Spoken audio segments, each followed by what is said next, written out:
The building used my name before I even told it what it was. Not out loud, not in words, just in the way the elevator was always waiting on my floor the first night I came home late. The way the hallway lights brightened as I passed, then dimmed again behind me, like I was being followed by something patient and polite. Something that already knew where I was going. I told myself it was coincidence. Buildings don't know things. They don't pay attention. They don't remember the people who pass through them. That was my first mistake. I moved into the Ashton Heights on the first week of October. The lease was absurdly cheap for downtown, which should have been my second warning. My friends made the usual jokes about ghosts and mold, but when they helped me carry boxes up, they got quiet, not uncomfortable, just settled, like the building was making them feel welcome without doing anything at all. The place was old, probably 1920s, but maintained with obsessive care. No dust in the vents, no chips in the tile. The paint looked fresh, but smelled like it had been there for decades. Everything had this sense of being exactly where it belonged, including me, apparently. The superintendent never introduced himself. I'm still not sure I've even seen him. My apartment was on the 7th floor, Unit 704, 2 bedrooms, hardwood floors, a kitchen window that looked out onto the alley where delivery trucks idled at dawn. The furniture from my old place fit perfectly, which was strange because I hadn't measured anything. My couch sat flush against the wall like it had been built for that exact space. My bookshelf lined up with an outlet I didn't know I'd need. I slept better that first night than I had in years. The thermostat adjusted itself while I was unpacking. I'd been sweating through my shirt, and within 10 minutes, the air shifted to something cooler, gentler. I checked the unit. It was set to 68, the same as I always kept it. I hadn't touched it yet. Smart building, I said out loud, to no one. The walls made a soft sound. Not a creak, more like a sigh of agreement. I laughed it off. Old buildings settle, pipes expand, wood shifts. My dad used to say houses had personalities. This one just happened to be considerate. By the second week, I'd stopped noticing the small adjustments. The bathroom mirror never fogged. The tap water was always the right temperature. If I left a glass on the counter overnight, I'd find it in the dishwasher by morning, though I lived alone and had no cleaning service. Once I came home to find my bed made. I stood in the doorway for a full minute, trying to remember if I'd done it that morning. I hadn't. I was sure I hadn't, but the corners were tucked in with hospital precision, the kind of care I'd never managed myself. I should have been terrified. Instead, I felt grateful. The elevator started arriving before I called it. I'd walk toward the end of the hall, keys in hand, and hear the soft chime as the doors opened in front of me. No one inside, just waiting. The buttons inside were worn smooth from decades of use, but they always lit up for the 7th floor before I touched them. Other tenants noticed too, in their own ways. The man in 605 told me his door unlocked itself whenever his hands were full of groceries. The college student in 803 mentioned that her Wi-Fi never dropped, even during storms, even though the building didn't provide internet. "It's like it knows what we need," she said, smiling in that vague way people do when they're afraid of sounding crazy. I met Lorelei in the laundry room on a Tuesday night. She was folding clothes that looked decades out of style, wide-collared blouses and skirts with patterns I'd only seen in thrift stores. She was maybe 60, maybe older. It was hard to tell. Her hands moved with the mechanical ease of someone who'd done the same task 10,000 times. "You're new," she said without looking up. "About a month now. You'll fit," she said. Not a question, a diagnosis. I laughed. "Fit what?" "Here," she gestured vaguely at the walls, the ceiling, the humming fluorescent light overhead. "The building likes people who don't ask too many questions." I thought she was joking. I tried to joke back. "What happens if you ask too many?" She looked at me then, fully. Her smile had a curious angle to it. "Nothing bad. You just start needing the answers less." When I asked how long she'd lived there, she paused. Her hands stilled over a faded pillowcase. "Most of my life," she said. "I don't remember exactly when I moved in. Isn't that funny?" It wasn't funny. I went back upstairs and tried to calculate how long I'd been there. 4 weeks? 5? The days had blurred together in a way that felt comfortable, but wrong, like time was being softened at the edges. That night, I heard footsteps in the hall, slow, deliberate, matching my own breathing. I got up to check, and the hallway was empty, but the lights were on all the way to the elevator, like someone had just passed through. The next morning, I found my name written on the mirror in condensation, just Garrett. Not a threat, not a message, just a record. I stood there staring at it for a long time. My keys were in my pocket. My phone was charged. The door was 20 feet away. I could leave right now, pack a bag, get in my car, drive to my brother's place upstate. Normal buildings didn't write your name. Normal buildings didn't know you. I put my hand on the doorknob. It was warm. Not hot, just warm, like it had been recently held, and I couldn't turn it. Not because it was locked, not because something was stopping me. I just couldn't. My hand wouldn't move. My body had decided, without consulting me, that leaving was the wrong choice. I let go of the knob and stepped back. The condensation on the mirror had faded slowly, letter by letter, until my name disappeared.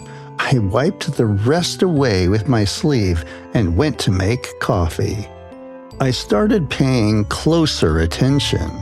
The building wasn't haunted. It didn't have ghosts or spirits or malicious intent.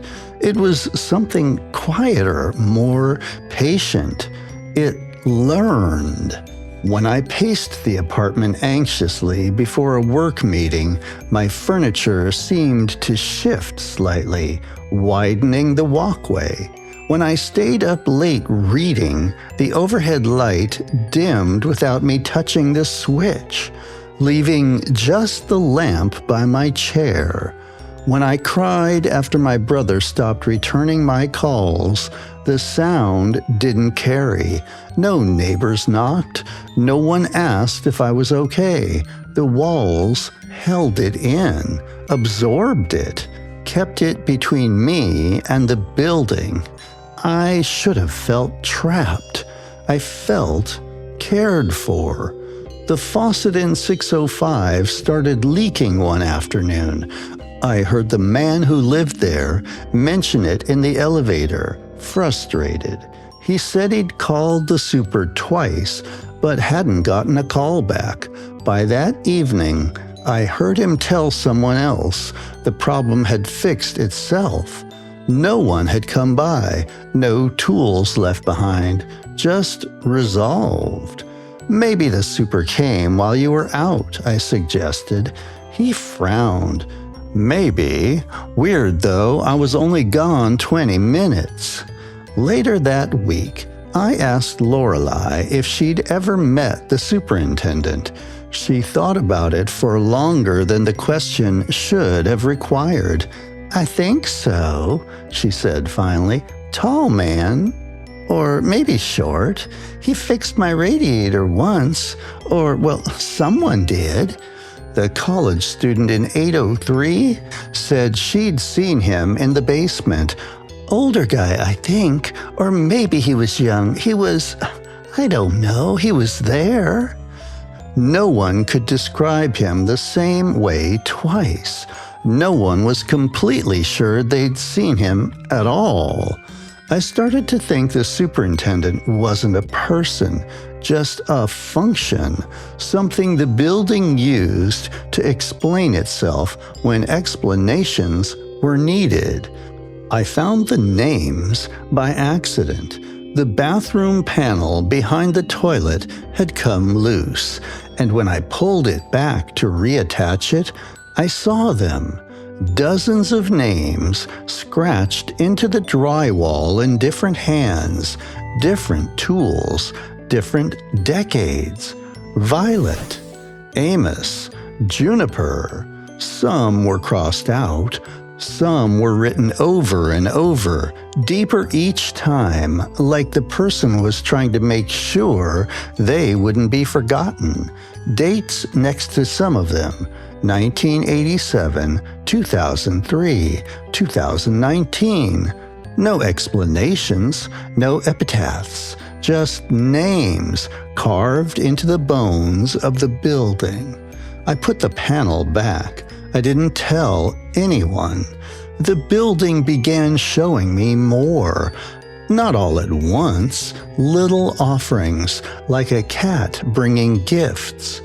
I found old tenant records in the basement storage room, sealed into the concrete near the furnace, ledgers from the 1940s, listing names and floor numbers and rental amounts. Some were entries ended in the word stayed. Others just stopped midway through the page. No forwarding address and no final date. No deaths, no police reports, no disappearances, just absences. People who left no trace. I started recognizing the pattern.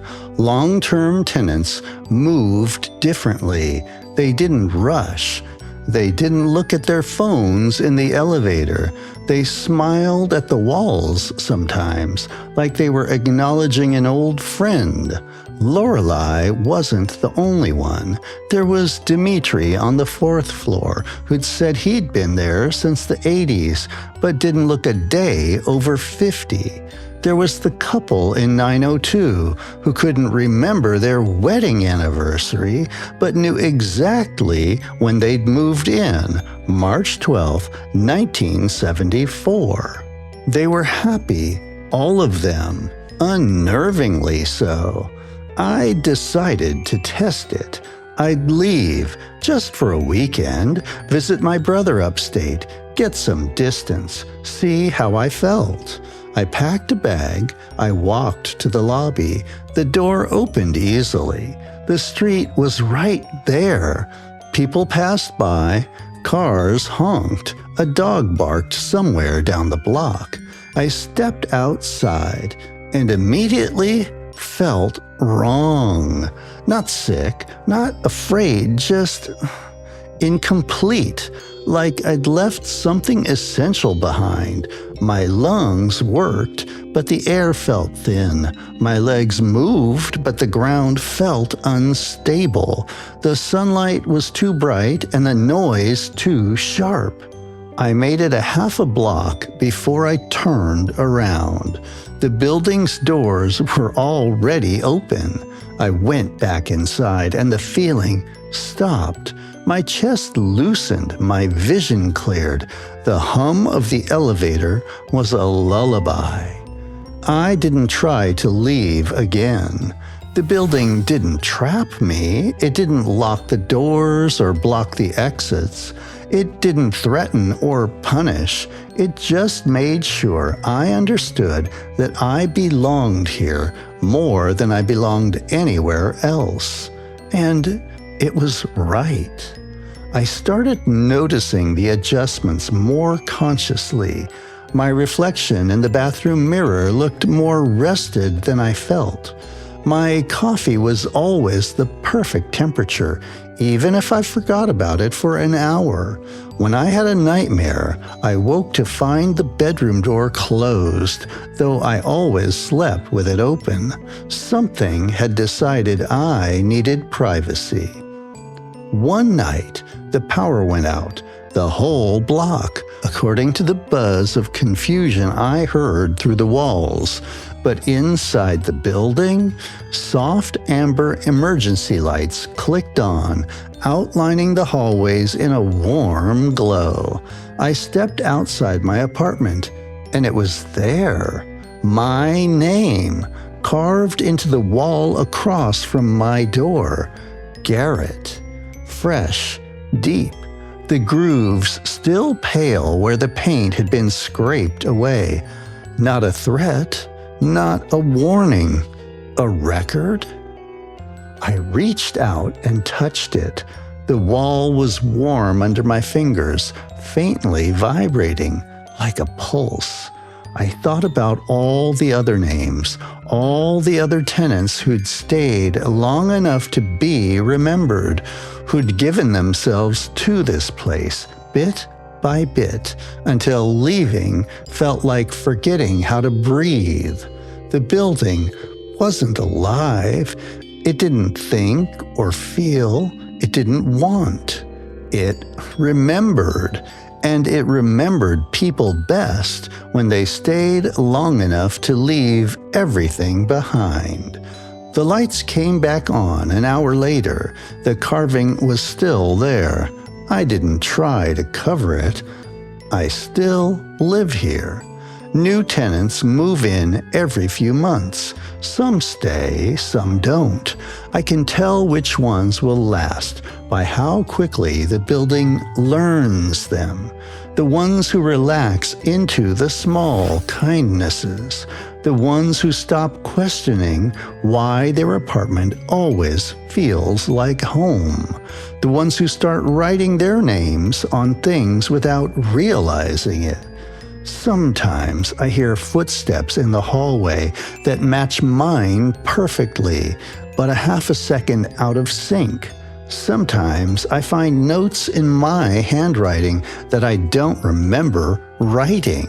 Reminders to buy milk, lists of errands I've already done, small reassurances that I'm still here. I hadn't checked the wall behind the bathroom panel in a while. I don't need to. I know my name is there now, next to the others, scratched in deep, permanent. The building never stopped me from leaving. I just stopped wanting to be remembered anywhere else. I don't know if that means the building chose me or if I chose it first. We all want to feel comfortable where we live. It seems our living spaces want to be comfortable with who's living in them as well. Makes you think a bit about your surroundings and that safe feeling we get when home. If you have something creepy to share about your home, I'd love to hear from you. Or you can always subscribe so you don't miss any new stories. And until my next Dark Veil tale, have a frightfully fun day.